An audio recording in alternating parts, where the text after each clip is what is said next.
Welcome back to Homeopathy at Home with Melissa. Hey, Melissa. Hey Bree, great to see you. Always great to be here. Today we have another special guest. So Melissa has actually spoken with them much more than I, but we are really excited. We're going to mix a different modality, I guess you could call it, in with homeopathy tonight and want to offer something to you all that will hopefully be encouraging and also encourage you in your journey with homeopathy. Absolutely. So I just want to welcome you, Cass Morrow. Just tell us all about you, your story, what you do, how you can help our listeners. I am highly intrigued by just what you do. I've been watching your videos on Instagram and I love your story. So I just would love for you just to tell us all about you. Hi, thanks for having me on, Melissa. Bree. Thank you. Appreciate it. It's exciting to be here. Before I get into it, I just want to say I'm super excited. I've listened to your show and I love the way that you guys bring in these remedies. I wish I would have had them. When you hear my story, I think you're gonna know why. Um, what my story? Maybe it's easier to just let it come right out. So I am known for saving my incredibly toxic, abusive marriage. I was the abuser one. The abuser one, you heard me, right? The abuser one. I abused my wife emotionally, heavily, physically, sexually assaulted her. I had a restraining order. We had separated 7 times. I was a bad, bad man. All I knew was anger, what I call anger binges, just daily fights and just scream at her for days on end. And at one point, I was hit with a restraining order for assaulting her and a year of probation. And it was time to start making some changes. I had no idea that there was a better way, actually. You know, you don't know what you don't know. I'm not justifying it. Certainly, I've done the work, which I can back it up, but it's it's been quite a wild ride. But now we're on top of the world. We joke. My name actually used to be Ryan. I'm Cass. Ryan was the guy who couldn't get any action because he was such a jerk, such an a-hole. And Cass is the wonderful, loving husband, father, and now leader in life. And that's what I do. I teach men how to do the same, whether they're as bad as I am, which is typically not the case. They're not ready to move forward usually until they hit the rock bottom. Or, you know, they're just roommates at home and they want to reignite the passion. I found it's all boiling down to the same sorts of things, but uh, mostly safety, you know, safety, trust, and showing up in a way that there's peace in the home. And I think that a lot of people don't realize how uh, showing up the way that we're taught. A lot of men, they show up thinking, well, I don't hit her, so I must not be that bad. I'm doing my job. I'm a provider, so I must be doing a great job. And then they'll start to get frustrated, get angry. It's a lot of what I struggle with, obviously. They'll start to have the highs and the lows with depression, anxiety, insecurities. And then, you know, they can go super, super excited and passionate. And that's the love bombing. I don't know. I also am a managing severe narcissist. And so that's something I have to take care of every day. My wife helps me a little bit now, but mostly I've got it in check. And and yeah, I mean, libido is a big thing. I've learned that it's not just about you know, reigniting the spark. There's a whole lot of underlying things that happen for a woman in marriage that I just teach men how to show up so that they can reignite this peace, partnership, and passion in their marriage. You know. Okay, so I do have a couple questions already, and all of our listeners do Well, know I'm the question asker. So, I have a couple ones. First of all, the new name thing sounds very Bible-y. Are you a Christian? And is that where you got that concept, or is that something not at all related? we are Christians. I came into Christianity with my wife. I thought it was my first lesson going to church was the message on anger. I thought this is you can learn. I wasn't even anywhere near my growth phase yet. No, we just changed my name. Cass was my middle name, Okay. and we just it is actually changed at birth. Or not at birth. Sorry, a few years later, I was adopted by my father, who's I believe a severe narcissist, and and yeah, I just thought, you know what, I'm just not that guy anymore. So we stopped making fun of the situation and being the same guy and just made fun of that guy and kept on moving. Now, if you hear us on our podcast, for example, we just laugh about Ryan, right? But no, nothing You to know, do with. I love that whole perspective because that is a really good picture of like gospel change, right? Like the old man and a new man. I mean, that's a very extreme picture that you don't get to see very much.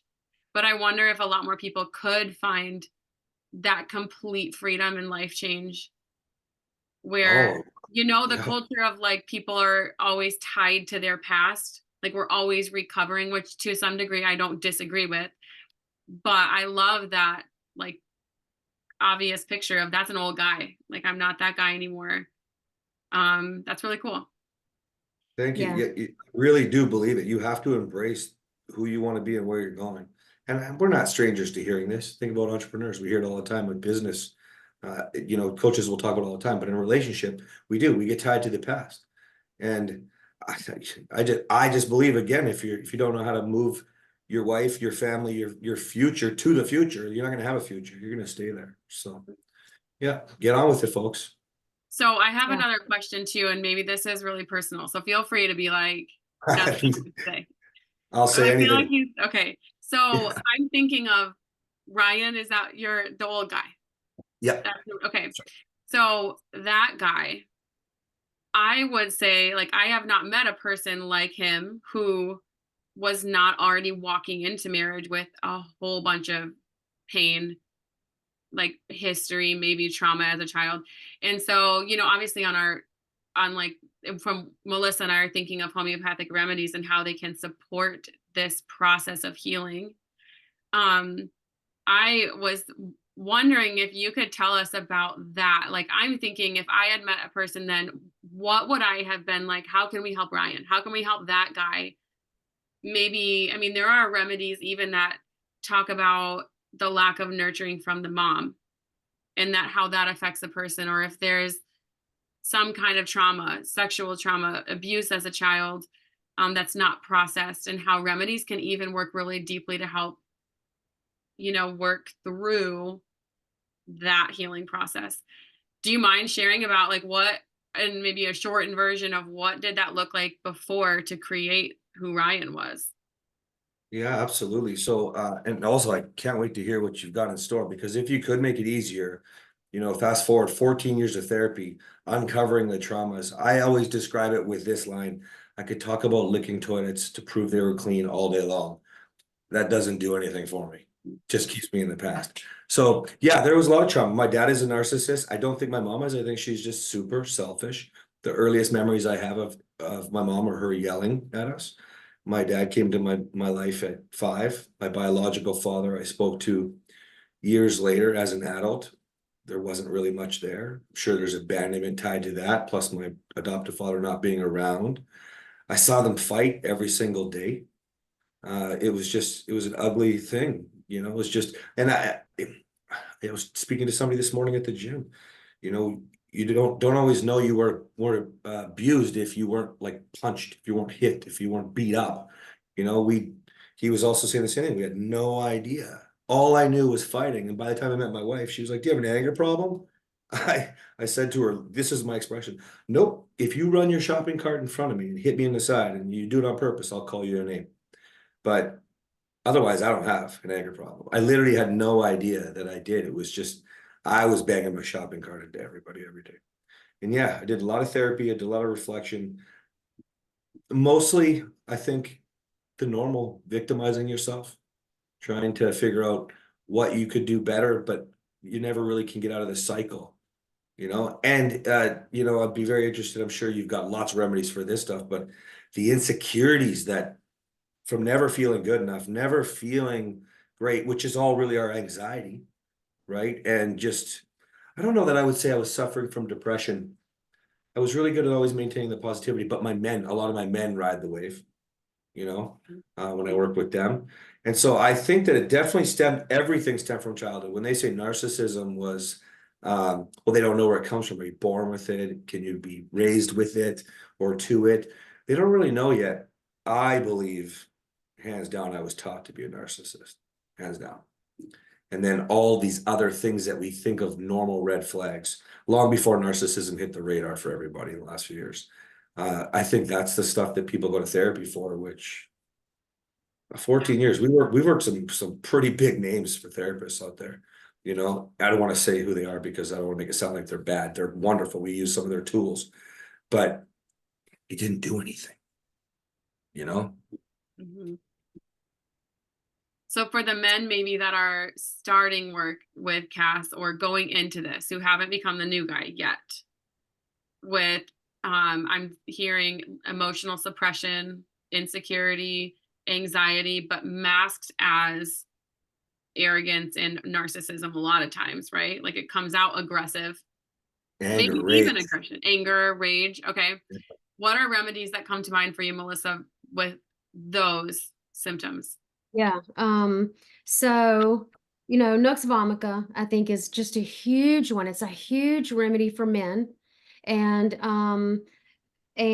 especially when there's anger, and gut issues. So don't most of our men have the gut issues because they've got all the stress and the anger, and then it ties in with the gut.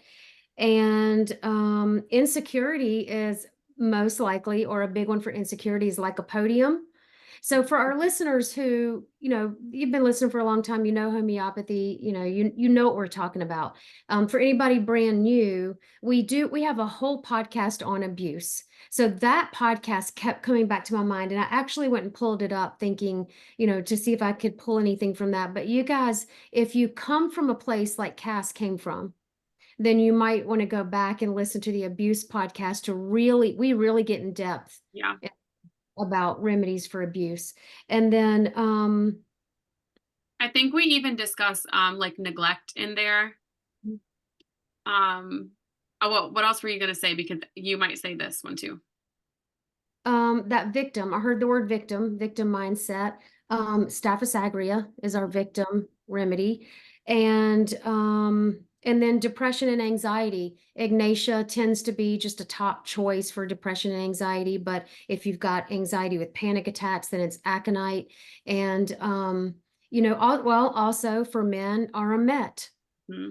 Metallicum for depression. So the Arum the Arum Metallicum man he feels this heavy weight on him to provide. He's got to provide for the family. He's usually somebody really big in the community that wants to provide. So and it brings depression. It weighs him down. So that's kind of the RMET picture. What were you thinking, Bree? I would that all of those. So RMET too, I know can help with men, well, with anyone, but especially men hormone balance, which may play into some of behaviors.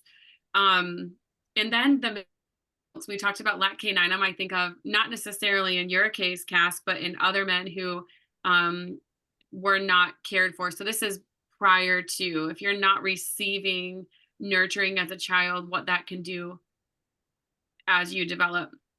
So, and to clarify, like if you're new to homeopathy, the remedies in these cases, and Melissa, you can totally correct me if I'm saying this weird, but what I've seen is they support the processing of these. So you do still need, in my opinion, other things like a therapist, counseling, whatever other things that you're using, places to process these areas. But what I've seen, and I've seen it happen with clients of mine, is it emotional suppression brings out these emotions that maybe you didn't recognize you have not been feeling, or helps you manage them in a healthy way rather than outbursts of anger and rage. You're feeling maybe like you want to cry or you need to go for a walk, like you're processing in a healthier way. And I've seen that happen with some of my clients mentioning this, like these things are coming up, these things that I didn't realize I like, memories they're thinking about. So I do think you should have other methods of support. What do you think about that?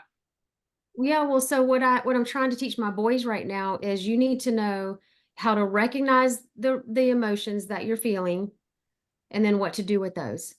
I don't know how to teach. I don't know how to raise a man. I'm not a man. I don't know how to teach a man. I don't know.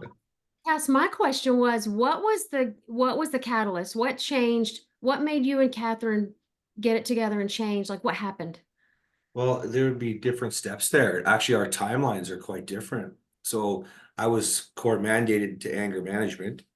and had already done at that point 12 years of therapy. And I think at that point we'd seen a life coach as well together. I could be wrong on the life coach. Maybe that was later, but the court mandated anger management. And the first thing that happened for me was being in a room full of men who were all in a lot of trouble for what they had done in their anger. And I told my story. It was first because I'm not afraid to talk. So I just started speaking. And I thought, great, okay, it's done. It's out, no problem, good. And then a bunch of men told their story. And I realized they were all victims. And I realized then what I sounded like. And I've always been able to sort of reflect at that part, kind of get things moving. I just never really done it with a relationship. I think it was more like business or working out or whatever. And so that would be like the start of my mindset. But then it was a long journey. Then it was really, at first I'm not allowed to yell, so I had to really keep my poop together or I'm going to jail. Because the next thing that happens is if I push her and then I get triggered or whatever. So that started it all. And then the next couple of years, it was a lot of showing up, realizing that I need to create fun instead of, pain. Is the best way to put it. I remember looking at Catherine going, this is so cool. We're fighting every 3 days. And she was like, that's not normal. But for me, that was already 50% better than I ever seen in my life. A little more, actually, so I was really, really excited. And then kept on going. Now I'm reading a ton of books. Now, by then, for sure, we've had that life coach. We're not really connecting a lot. I'm doing a lot better. And I'm thinking we're connecting a lot more. Then I later found out that, I made a move on Catherine. She just said, no, not happening. And I got mad. I was like, I don't want to use this thing. And anyway, she sat me down gently, said, I'm not in love. I'm not attracted. I'm settling. I'm only here to honor my oath and my commitment under God. And so I really lost my poop for about 3 days. And then I clicked and said, well, I guess I need to learn a whole lot more. If she's not interested and she's going to coast. And really, she didn't want to leave the kids with me. What if I went backwards? She didn't trust me. So from there, I hired way more coaches. I read way more books. I beat up any resource I could find and started trying things, putting things into a system, started helping other men so that I could learn it faster. And then, yeah, at that somewhere in there, I asked her to join me. I said, come on, the old guy's gone. And so she started doing her learning and her courses, and here we are, kicking butt and taking names. I love it. So, what I heard there and that I hear very often in my clinic is the low libido. Now, what I heard was no, no libido. No, it's But a no. Yeah. so I hear low libido and I hear no libido. And my question to these women in my clinic is, how's your relationship with your husband? Because if the relationship is terrible, well, I'm not trying to fix your hormones. I'm trying to help you emotionally. But yeah, you still got to do some work. There's still got to be work to be done. But if it's just a hormone issue, like she's like, I love him and I want to honor him and and please him, but I it's not there, then that's a hormone issue. And so that's sepia. Usually sepia would be our first go-to in that. Sepia is a great remedy for women who just cannot stand their husbands. And it's not because it's not because of abuse. It usually happens after the birth of a baby. Their hormones change and they are just turned off and they're like, you disgust me. This is a hormone issue. But what do you think, Bree? What else do you hear from women? No, I think that's a big one. I would say sepia overall. Well, and we're talking when there's not obvious reasons why your hormones or your libido is low or you're not liking him. So this is maybe not in your case, but yeah, I think sepia is one of my favorites. I mean, and personally, I really like sepia and I see it work very well. I'm trying to think of another one. I know there's another one that's on the tip of my tongue. I have an idea we could run through because I think there's stages to this, and you might have something for men prior to her with her hormones. And so the way I try to teach men is, first of all, like a woman doesn't use sex as a weapon. She's not withholding. I know that this sort of thing can happen, but typically he has presented these expectations throughout the marriage. Now we've lost the safety. He's been pouting. He's been frustrated. He's been angry. So all these other relationship stuff that Melissa was talking about, that's all there first. Okay. So if you take care of that, and you have no expectations. She doesn't have to submit. Okay. Now he wants her to want to desire.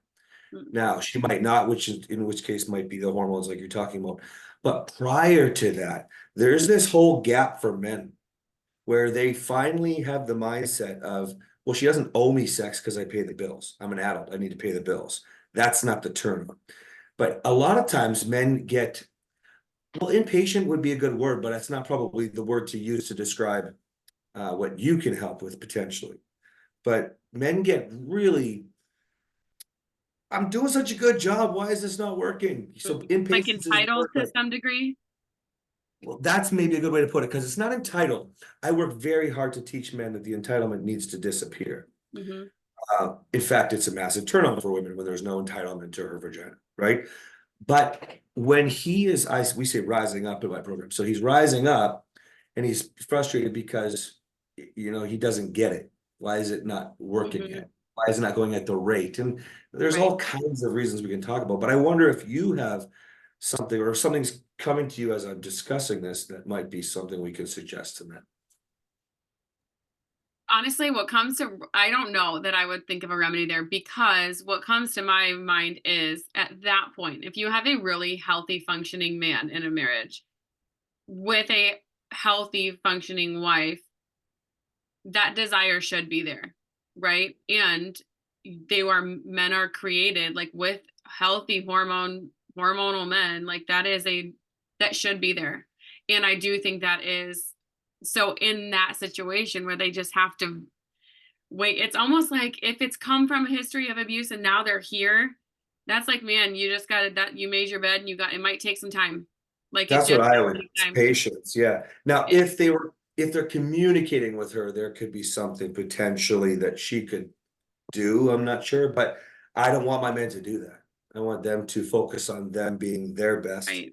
and leading, right? But, And it may anyways, take longer when it's in a situation where the safety hasn't been there for so long that for her to feel vulnerable enough to give that, it just might take a lot longer. Where had it been built in there from the beginning and she's resisting for some reason, I would have more questions. totally different, yeah. Yeah. But I don't know. I don't think remedies right away. What about you, Melissa? You might, because you've been doing this so much longer than me. Well, what I heard was impatience. And again, that's nux vomica. So honestly, Cass, you might just get nux vomica and say almost all of your men I might mean, need yeah. Just try it out, just see what happens kind of thing. And that's a pretty safe one to take, that you're not, just without knowing homeopathy super well. I would feel comfortable telling someone to try it. Yeah. Nux is huge. So Nux vomica has a lot of impatience. And and Bree, just to piggyback off of something you said, where there's a healthy relationship and a healthy communication, I do have a few women in my clinic who they just cry in my consultation that their relationship is healthy and their husband is patient and they feel terrible that they want nothing to do with sex. So so that's hormonal or maybe emotional. I mean, maybe she has a Right. history. Depending on her history. Yeah, yeah. If she has a history that we need to address, homeopathy is beautiful at that. And CP is just a really big one, Ignatia, a big one, pulsatilla, a big one for women. So, Cass, I would love to know, how do you help men? What do you do? How could you help our listeners who are having trouble? Simple. They go to my website. First thing they should do is go through some free training and see if it clicks with them. I always think that's important. I give away a ton. And then from there, I get men into a program. I no longer just give a course, and I no longer just take everyone for a client. I want the right people. I'm disrupting divorce. That's what I believe I'm here on this planet to do, is disrupt divorce. And if we keep come back from the depths of hell, I don't know what anybody's quitting for. So yeah, they just visit our site, moralmarriage.com, and go get your wife.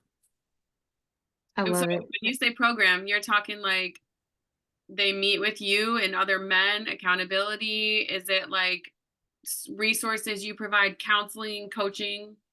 Well, coaching. Well, I'd say mentorship. I don't like to say, hey, Okay, how you yeah. doing? What do you think about this? I say, go do this.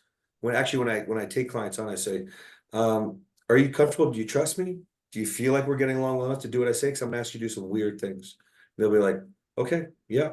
So yeah, I put them through a course, they learn, it's the light bulbs, then we just implement in real life, but then we go through real time how we can move things. You know, for example, a lot of stuff we're talking about today, you know, she might say, I need boundaries. Or you're like, you're invading my space. I don't believe you. It's not gonna like, and so I'll get them to get in her face without invading her space. So we can bring them closer. She can start to see the new him. Things like that. Yeah. Course, mentorship, and a whole lot of success. That's really exciting. And Thank that you. I is love hard to see when one person is changing, it's hard for the other person to recognize that they're changing. So you're helping him Now, to. what would you say? I can think of a couple people in my life who I'm like, man, I wish he would be open to something like this. And here we are, two women sitting here like, how would I be like, hey, you over there who I'm not even married to, you know what I mean? Like send this to her to send to him, you know, It's really how hard. Like, how so do they have to be like rock bottom here? Like how do you get to a place where men will be open sometimes to what you're offering them? kind of depends. So like if you look at our following, so we've got about 250,000 followers in a short time, and it's Okay. almost all women, like 90% women across the platforms. And so, but what we've learned is 25% of women join Catherine's program. Those would be with husbands who are not on board, not interested. So we think a man should lead, but she's the one who's in, so she'll start and she'll try to get him turned around. But 75% of the people that join our programs are men joining mine. Our programs run independently because there's that push-pull in a Mhm. broken marriage. Somebody's in, somebody's out. Yeah, of course I'm working on it. And so whoever's in is actually in, they get to work. But when he's not on board, wives will share. I mean, a lot of men come from the social media because wives are saying, go check it out. A lot of men will see it come hit their feet. Not too many men, unless they disagree, are ever going to comment. The easiest way to understand that is not many people in a relationship run around going, yeah, I sexually assaulted my wife last night when I had too much to drink.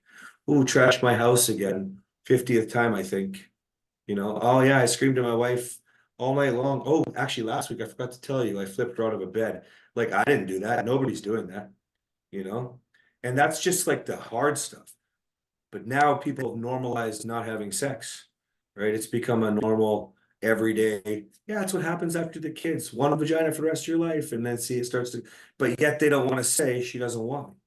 So men don't really comment. So if they see my social media, they come to me afterwards, and they'll see. What I've done is I've taken screenshots of women saying, "Spot on. I wish my husband heard this. I wouldn't have left my husband if he did that." Like, Mhm. it's enough women that even the men that are upset and angry are victims. Oh, you're just pandering to women. Really?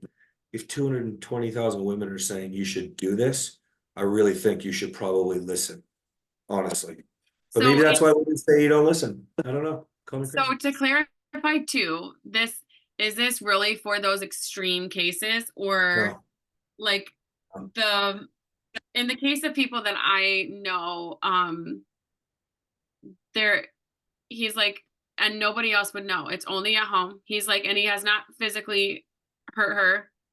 I mean, yeah, he has had there's been some emotional abuse and things like that, but you know, he probably does not see it as a huge They problem. don't. They don't. See, most people have that same attitude that I was telling you about the gentleman at the gym this morning. We didn't know we were abused. Oh, I don't hurt my wife. My wife knows I would never. Or they think trust Right. is affairs. They have no understanding that trust is well beyond affairs. They don't Mhm. understand that abuse can be financial, could be spiritual, definitely emotional. Lecturing, and maybe they don't even understand that lecturing means like you're just continually, you didn't answer the question, you're repeating yourself over and over again, puking your feelings all over because you have no idea what you're feeling, never mind how to share them. And you're repeating yourself over and over, talking about your needs. They don't understand how far this can actually go.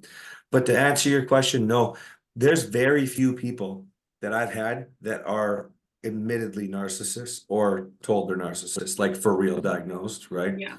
Very few people that are super abusive because I think those people aren't really there yet. You know, it took a lot to get me out of my state of mind thinking it wasn't her.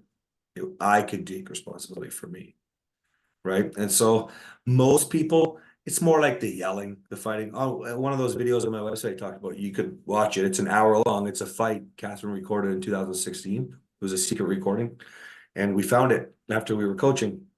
We broke it down and just explained some of the lessons that we've learned. Like, this is the nice guy syndrome coming out. Here's why, this is narcissism right here. And it was very powerful because it's nowhere near the level of abuse, but it's actually quite normal in a home, quite normal. And so, yeah, I hope to get more of those big bad cases, but mostly it's somebody's checked out, somebody's having an affair, there's divorce papers, there's lots of yelling, mostly that's what it would be. Or lack of intimacy. Sometimes it's just, we're best friends. You're a girlfriend with, or sorry, a boyfriend with a penis. Oh, sorry, girlfriend with a penis, right? You're not, yes, next level, Yeah.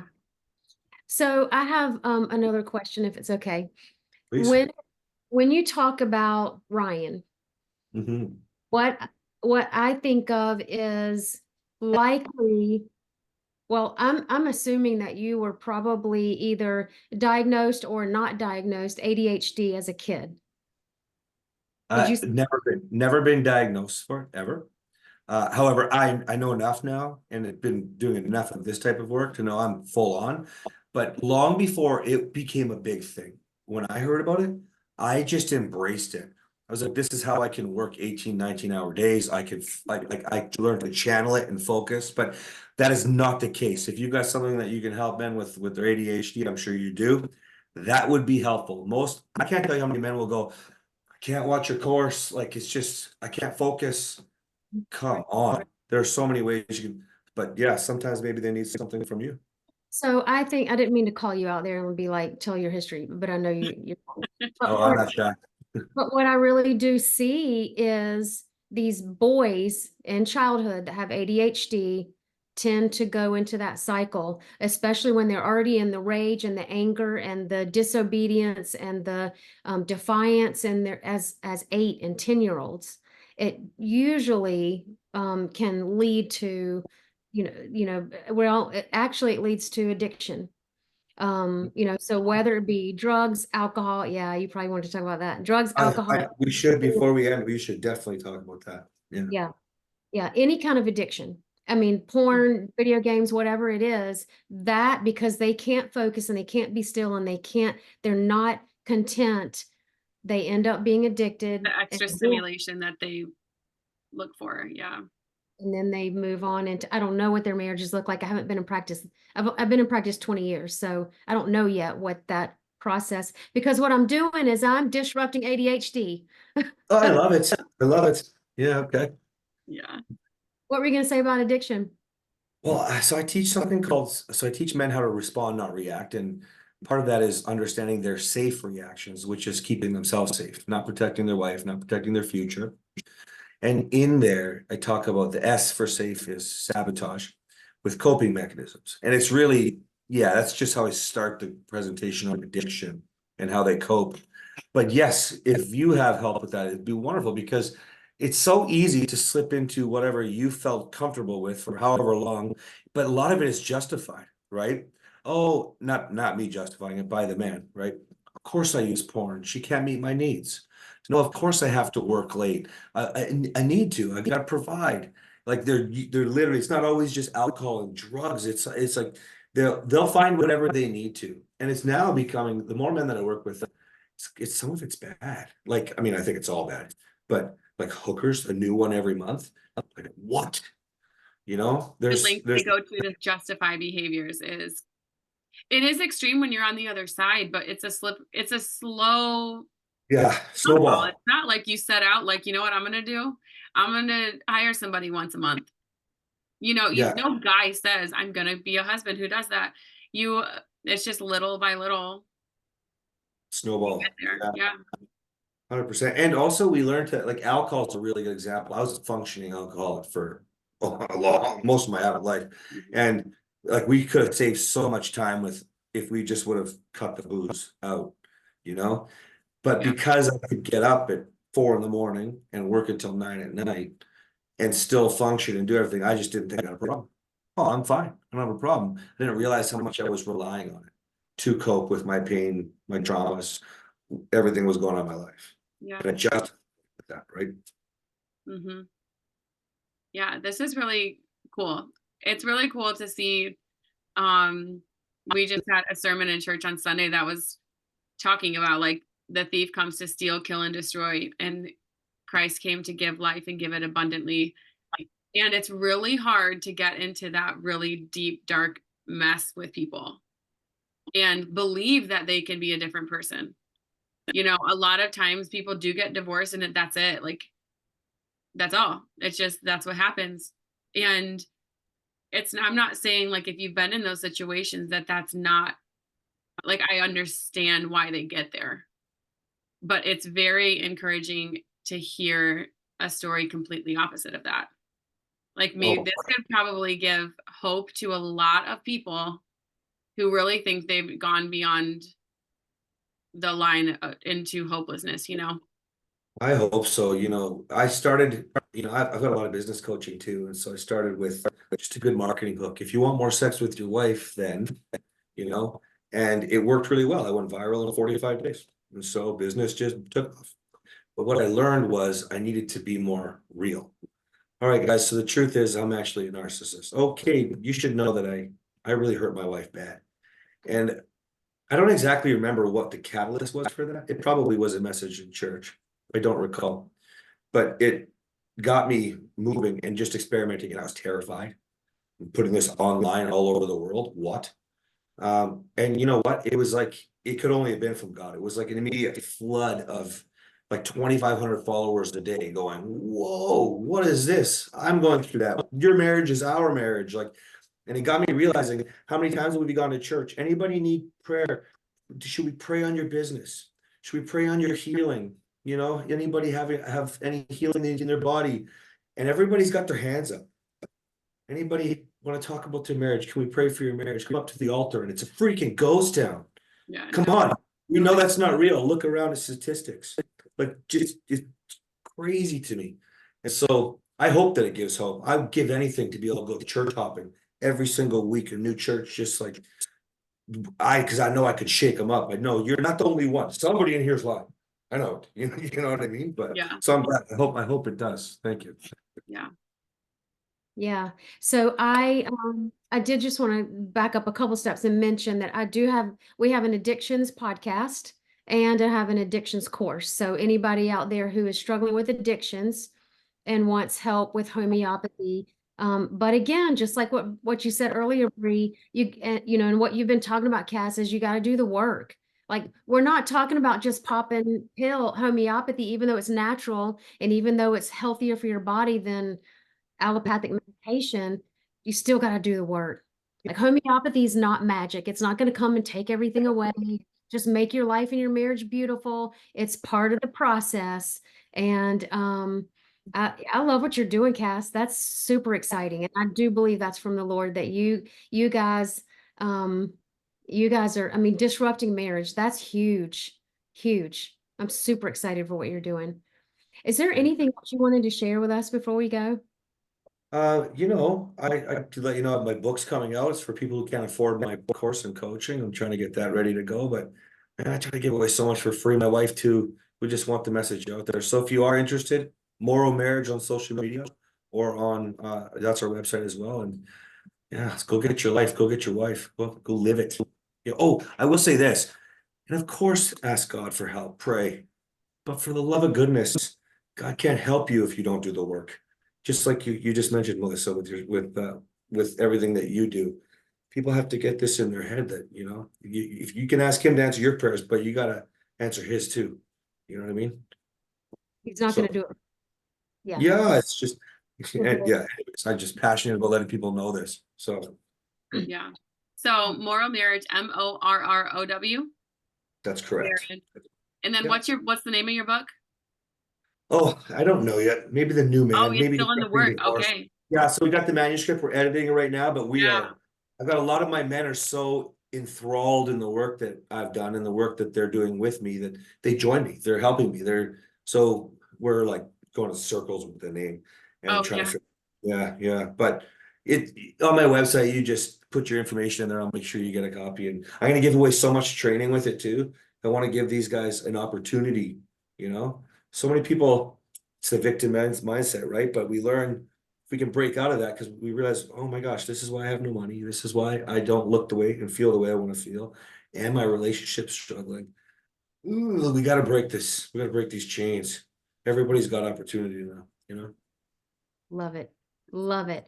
Thank you so much for being here. We really appreciate you being here, sharing your time and your information. Bree, is there anything else you wanted to say? No, I think I'm good. Thank you Okay. so much. It was a pleasure. So great to meet you. Yes, Thank you thank you so guys. much.